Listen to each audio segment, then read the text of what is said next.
안녕하세요. 전기론. 생각만 해도 좀 복잡하고 어렵게 느껴지실 수 있는데요. 하지만 우리 생활과는 정말 뗄 수 없는 아주 기본적인 원리잖아요. 오늘 저희가 함께 살펴볼 자료가 바로 이 전기이론의 핵심을 좀 재미있게 짚어볼 수 있는 내용입니다. 2018년도 전기기능사 2회차 시험에 나왔던 전기이론 기출문제를 다룬 블로그 포스팅이에요. 시험 문제 풀이 자체가 목적은 아니고요. 그보다는 이 문제들을 통해서 전기이론의 중요한 개념들이 실제로 어떻게 적용되는지 또 그 본질은 또 뭔지 같이 한번 파헤쳐 보려고 합니다. 네, 시험 준비하시는 분들께도 물론 도움이 되겠지만 그냥 평소에 전기도 어떻게 작동하는지 궁금했던 분들께도 분명 유익한 시간이 될 거라고 생각합니다. 네, 반갑습니다. 그거 아주 좋은 접근 방식인 것 같아요. 시험 문제라는 게 사실 그 분야의 핵심 개념들을 아주 압축적으로 보여주는 좋은 예시가 되거든요. 단순히 공식을 외우는 걸 넘어서 각 개념이 어떤 의미를 가지고 또 우리 주변의 기술들이랑 어떻게 연결되는지 그런 걸 좀 중점적으로 살펴보면 좋겠습니다. 좋습니다.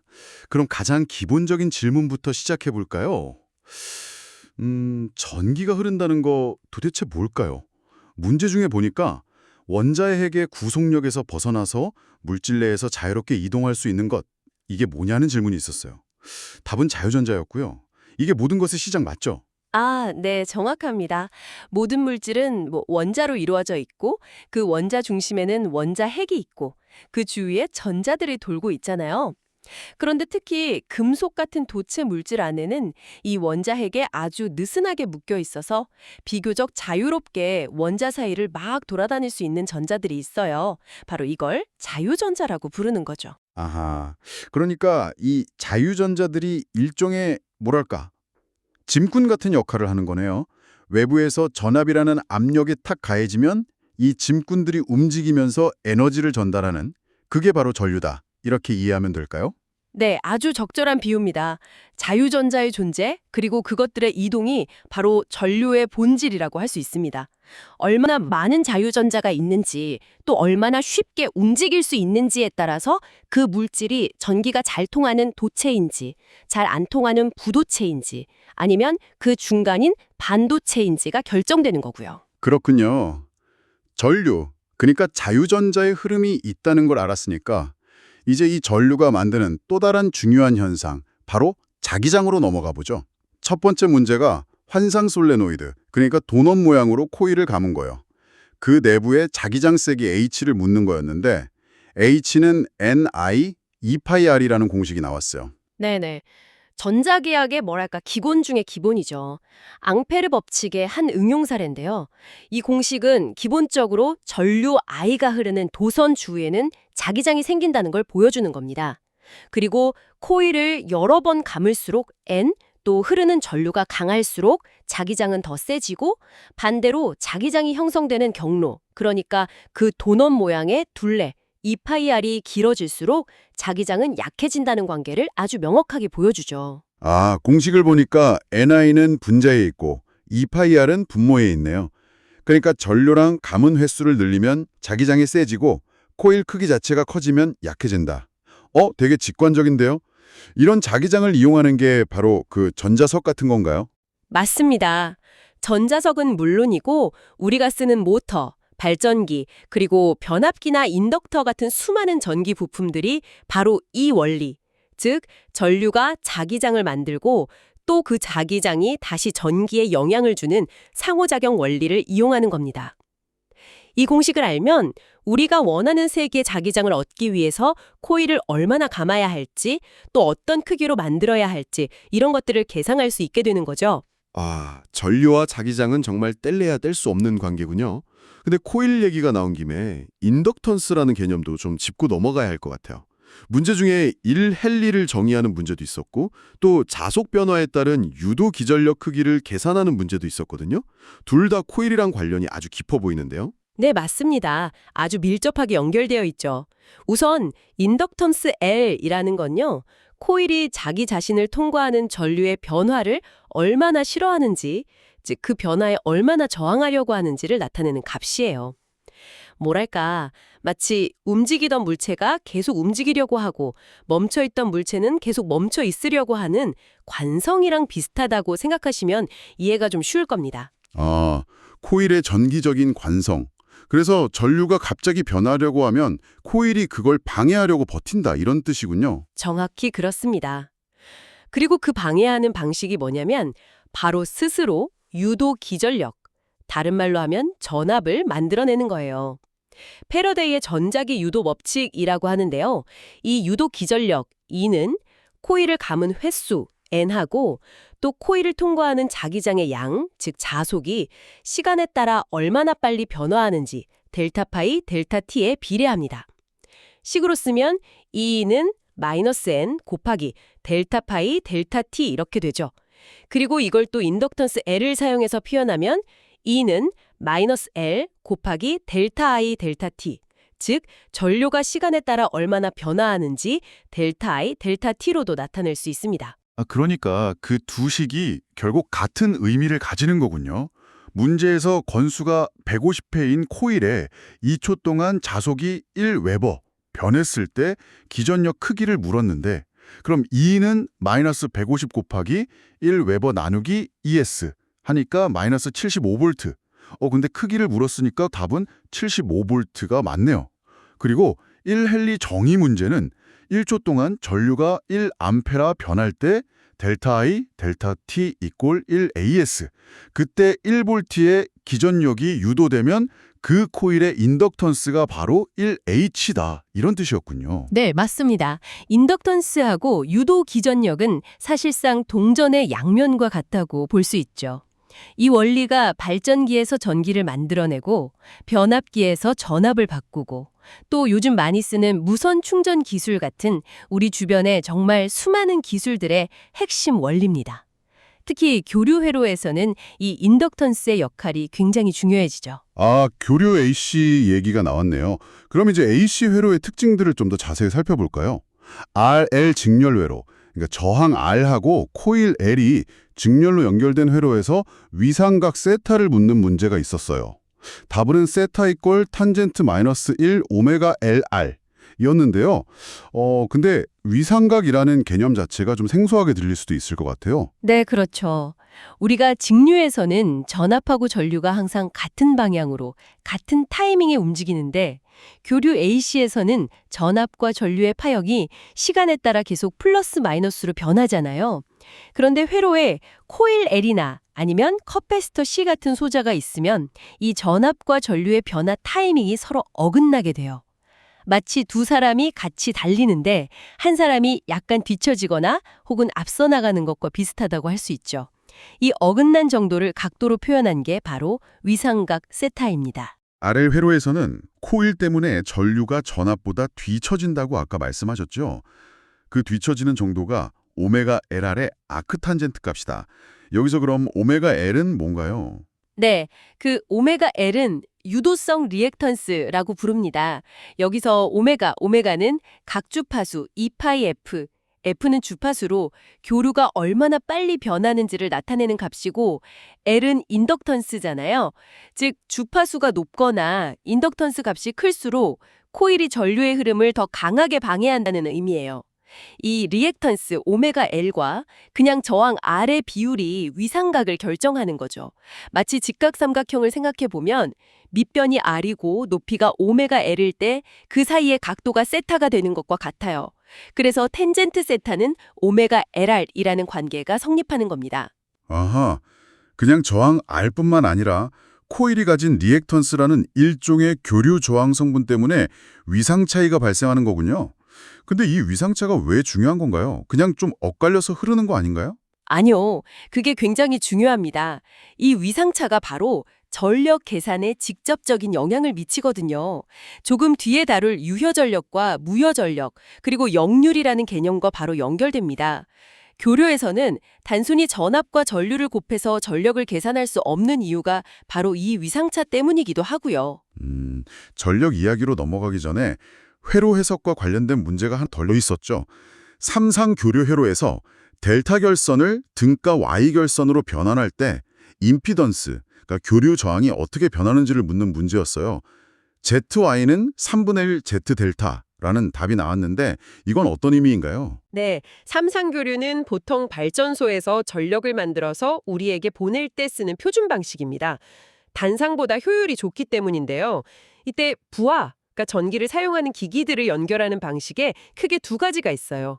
삼각형 모양처럼 연결하는 델타 결선하고 알파벳 Y자 모양처럼 연결하는 Y 결선이죠.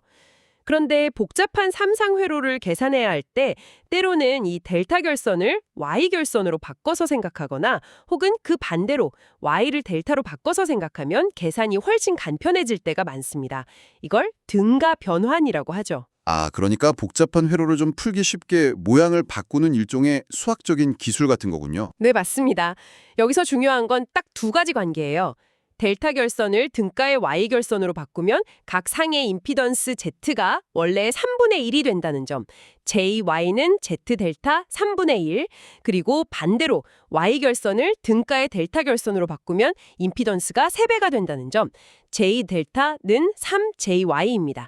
이 관계만 잘 알고 있으면 복잡하게 얽혀있는 삼상 회로망도 좀 더 체계적으로 분석할 수 있게 됩니다. 오, 3분의 1배와 3배 관계. 이거 실무에서 회로 분석할 때 정말 유용하게 쓰이겠는데요? 자, 그럼 이제 아까 잠깐 언급했던 전력 이야기로 본격적으로 가보죠. 무효 전력에 대한 설명 중에 틀린 것을 고르는 문제에서 P는 VI 코사인 세타로 계산된다. 이 보기가 틀렸다고 나왔어요. 이건 유효 전력 공식이라고 하셨죠. 유효 전력, 무효 전력. 도대체 뭐가 다른 건가요? 네, 우리가 보통 전력이라고 하면 실제로 일을 하는 에너지를 떠올리잖아요. 예를 들어 전등에서 빛을 내거나 히터에서 열을 내거나 모터를 돌리는 것처럼요. 이것이 바로 유효 전력 P고 단위는 와트를 씁니다. 계산식은 말씀하신 대로 P는 VI 코세타이고요. 여기서 V는 전압, I는 전류, 그리고 코세타는 역률이라고 부르는데 전압과 전류의 위상차 세타가 얼마나 작은지, 즉 얼마나 효율적으로 전력이 전달되는지를 나타내는 지표라고 할 수 있습니다. 아, 코세타가 역률. 그럼 무효 전력은 이름처럼 일을 안 하는 전력인가요? 그럼 왜 필요한 거죠? 쓸모없는 거 아닌가요? 하하, 쓸모없지는 않습니다. 무효 전력 PR은 실제로 유용한 일로 변환되지는 않지만 전기 시스템 자체가 작동하는데 꼭 필요한 에너지예요. 특히 코일, 인덕터는 자기장을 만들고 유지하기 위해서 또 커패시터는 전기장을 형성하기 위해서 에너지가 필요한데요. 이 에너지를 잠시 저장했다가 다시 내놓는 역할을 바로 무효 전력이 합니다. 그러니까 전원과 부하 사이를 그냥 왔다 갔다 왕복만 할 뿐이지 실제 기기에서 소비되지는 않는 에너지죠. 단위는 바를 쓰고 계산식은 PR은 VI 사인 세타입니다. 아, 그러니까 유효 전력은 진짜 일하는 일꾼이고 무효 전력은 그 일꾼들이 일할 수 있는 환경, 예를 들면 자기장이나 전기장 같은 작업 환경을 만들어주고 유지해주는 약간 지원군 같은 느낌이네요. 네, 아주 좋은 비유입니다. 그래서 무효 전력이 너무 많아지면 실제 일은 안 하면서 전선에 불필요한 전류만 많이 흐르게 돼서 손실이 커지고 또 전압을 안정적으로 유지하기도 어려워집니다. 그래서 전력회사에서는 이 무효 전력을 적절하게 관리하고 역률, 코세타를 가능하면 1에 가깝게 높이려고 많은 노력을 하죠. 효율적인 전력 시스템 운영에 정말 중요한 개념입니다. 전력 이야기가 나온 김에 에너지 손실에 관한 문제도 있었죠. 히스테리시스 손실이라는 게 최대 자속 밀도 BM의 1.6승, 그리고 주파수 F의 1승에 비례한다는 내용이었어요. 다른 건 몰라도 저 1.6승이라는 숫자가 되게 특이하게 느껴지는데요. 네, 그렇죠. 히스테리시스 손실은 주로 변압기나 모터의 철심처럼 교류 자개장에 놓인 자성체 내부에서 발생하는 주요 에너지 손실 중 하나입니다. 교류 전류는 계속 방향이 바뀌잖아요. 그럼 그에 따라 철심 내부의 아주 작은 자석들, 이걸 자구라고 하는데 이 자구들의 방향도 계속 따라서 바뀌어야 해요. 이때 내부적인 마찰 같은 것 때문에 열이 발생하면서 에너지가 손실되는 현상입니다. 아, 자석 알갱이들이 방향을 계속 바꾸느라 마찰이 생겨서 열이 나는 거군요. 근데 왜 하필 1.6승이죠? 딱 1승이나 2승도 아니고. 그게 참 흥미로운 점인데요. 이게 이론적으로 딱 떨어지는 값이 아니라 수많은 실험을 통해서 경험적으로 얻어진 값입니다. 슈타인 매츠 지수라고 부르기도 하는데 사용하는 자성 재료에 따라서 조금씩 달라질 수는 있지만 보통 1.6에서 2 사이의 값을 가져요. 그리고 주파수 F의 1승에 비례한다는 건 교류 방향 전환이 빠를수록, 즉 주파수가 높을수록 방향 전환 횟수 자체가 많아지니까 손실도 그에 비례해서 커진다는 의미로 이해하시면 됩니다. 아, 그래서 고주파를 사용하는 기기나 아니면 아주 큰 대형 변압기 같은 데서는 이 히스테리시스 손실을 줄이는 게 효율 향상에 정말 중요하겠군요. 재료 자체를 좋은 걸 쓰려고 노력하는 이유이기도 하고요. 맞습니다. 에너지 효율은 전기기기 설계에서 영원한 숙제 같은 거죠. 많다고 들었어요. 문제에서도 보니까 I equals 3 plus 10 root 2 sin omega t pi 6 plus 5 root 2 sin 3 omega t pi 3 ampere 라는 보기만 해도 좀 복잡한 비정연파 전류의 시료값을 구하는 문제가 나왔습니다. 계산 결과는 약 11.6 앰피어가 나왔는데 이 시료값이란 건 대체 뭔가요? 네, 맞습니다. 현대에는 특히 전력을 좀 비선형적으로 소비하는 전자기기들이 워낙 많다 보니까 전력망의 전류 파형이 이상적인 사인파에서 많이 왜곡된 비정연파 형태를 띠는 경우가 흔합니다. 문제에 주어진 식을 한번 보시면 3A라는 직류 성분 DC가 있고 기본적인 주파수 오메가를 가진 교류 성분 기본파가 있고 거기에다가 기본 주파수의 3배 주파수 3오메가를 가진 제3 고조파 성분까지 섞여 있죠. 와, 직류의 기본 교류에 3배 빠른 교류까지 이렇게 막 뒤죽박죽 섞여 있는 전류의 세기를 그럼 어떻게 하나의 대표값으로 표현할 수 있을까요? 그냥 평균값을 내면 안 되나요? 평균값은 교류 성분만 놓고 보면 한 주기 동안 플러스 부분과 마이너스 부분이 서로 상쇄돼서 0이 되어 버릴 수가 있어요. 그래서 실제 전력 효과를 제대로 나타내기가 좀 어렵습니다. 그래서 사용하는 개념이 바로 시료값, RMS, 루트 민 스퀘어입니다. 이름 그대로 실제 효과가 있는 값이란 뜻인데요. 이 복잡한 비정연파 전류가 어떤 저항에 흘렀을 때 발생하는 평균 전력 또는 발생하는 열과 똑같은 전력, 열을 발생시키는 직류 전류의 크기가 얼마냐, 그걸 의미합니다. 즉, 교류의 실제 일하는 능력을 나타내는 값이라고 보시면 돼요. 아, 실제 효과를 기준으로 환산한 등가 직류값. 그래서 계산법도 좀 독특했던 것 같아요. 제곱의 합의 제곱근, 루트 민 스퀘어. 이름 그대로네요. 네, 맞아요. 계상은 각 성분, 그러니까 직류 성분, 기본파 교류 성분, 고조파 교류 성분, 각각의 시료값을 먼저 구합니다. 직류는 그 값 자체가 시료값이고요. 여기선 3A, 교류 성분은 보통 주어진 식에서 사인 함수 앞에 곱해진 값, 즉 최대값을 루트 2로 나눔 값이 시료값이에요. 그래서 문제의 기본파 시료값은 10 루트 2 곱하기 루트 2 이퀄 10A가 되고 3 고조파 시료값은 5 루트 2 곱하기 루트 2 이퀄 5A가 되는 거죠. 그 다음 단계가 중요한데 이렇게 구한 각 성분의 시료값들을 각각 제곱해서 모두 더해요. 3제곱 플러스 10제곱 플러스 5제곱 이렇게요. 그 다음에 이 합계에 다시 제곱근, 루트를 씌우는 겁니다. 루트 9 플러스 100 플러스 25 이퀄 루트 134가 되고 이걸 계산기로 계산하면 약 11.58A 정도가 나옵니다. 그래서 문제의 답이 약 11.6A였던 거죠. 와, 계산 과정은 좀 복잡해 보이지만 결국 각 주파수 성분이 기여하는 에너지를 다 합쳐서 전체적인 효과를 나타내는 방식이군요. 그럼 우리가 내는 전기요금 계산 같은 데도 당연히 이 시료값이 쓰이겠네요. 물론입니다. 우리가 사용하는 전력량을 측정하고 요금을 부과하는 기준이 바로 이 시료값이에요. 요즘처럼 비정연파 전류가 많은 환경에서는 단순히 전압과 전류의 곱만으로는 실제 소비 전력을 정확히 알 수 없기 때문에 시료값 개념이 더욱 중요해지고 있습니다. 와, 오늘 전기이론의 핵심적인 내용들을 아주 깊이 있게 살펴본 것 같습니다. 자유전자의 흐름에서 시작해서 전류가 만드는 자기장, 또 코일의 인덕턴스와 유도 기전력, 그리고 교류 회로에서의 위상과 임피던스 문제, 유효 전력과 무료 전력의 차이, 에너지 손실 문제, 마지막으로 실제 전력 시스템에서 중요한 시료값 개념까지 정말 광범위하면서도 서로 다 연결되어 있네요. 네, 맞습니다. 얼핏 보면 다 개별적인 개념들 같지만 사실은 모두 아주 긴밀하게 연결되어 있죠. 전류가 흐르면 자기장이 생기고 앙페르 법칙, 또 변화하는 자기장은 다시 전압을 만들어내고 패러데이 법칙, 이것이 교류 회로에서는 인덕턴스 L이라는 특성으로 나타나서 전압과 전류 사이에 위상차를 만들고 이 위상차가 결국 전력, 유효 무효 전력과 손실, 히스테리시스 손실 등에 직접적인 영향을 미치는 식으로 이 모든 것이 전기의 본질을 이해하는 중요한 조각들이라고 할 수 있습니다. 오늘 저희가 함께 나눈 이 이야기들이 여러분께서 전기 이론이라는 좀 크고 복잡해 보이는 그림을 이해하시는데 조금이나마 도움이 되었기를 진심으로 바랍니다. 단순히 시험 문제를 푸는 것을 넘어서서 우리 세상을 실제로 움직이는 근본적인 원리들을 함께 엿보는 그런 시간이었으면 좋겠습니다. 마지막으로 이런 생각을 한번 던져보고 싶네요. 오늘 우리가 다룬 여러 개념들, 예를 들어서 전자기 유도 현상이나 무효전력 같은 것들이요.